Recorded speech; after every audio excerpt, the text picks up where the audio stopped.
All right, real quick, the 5 stages of creative. I made this little chart. So if you've never worked in production, or maybe you have, but this is this is centered on performance ads. This chart right here. Okay, so and these are the different roles you have on the left. You have the role, the stage, the sections, and the steps. You have the creative strategist who's responsible for the research and copy. You're getting the product customer research and defining the ad angles.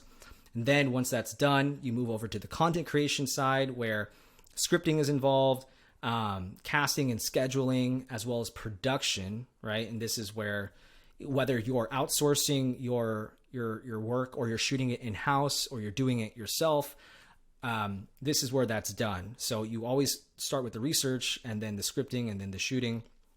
Then once you're done, then it's media management, and this is where you're uploading and organizing all of your footage and getting it prepared to deploy to your editors. And typically, if you're an editor, you're getting like these creative briefs of the project. Here are here are the objectives, here are the requirements, blah blah blah. Sometimes you don't get this at all, and they just dump a bunch of stuff on you, and that's part of the job.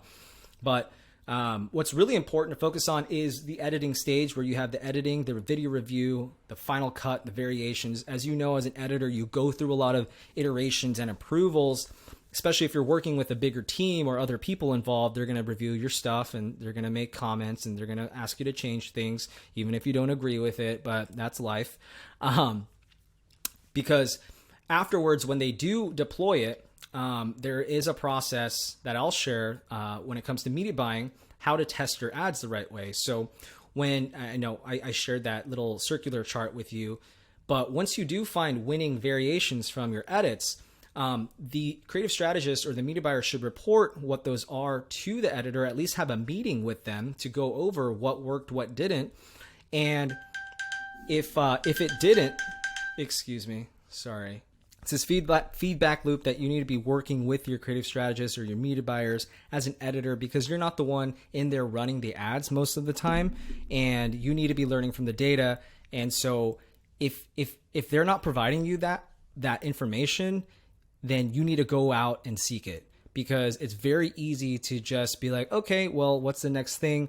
I've noticed that this is probably the most challenging thing in teams, is keeping that feedback loop aligned, because what the media buyer is seeing versus what the editor is seeing are two different things, and getting everybody up to speed is incredibly important, especially when you're doing performance ads.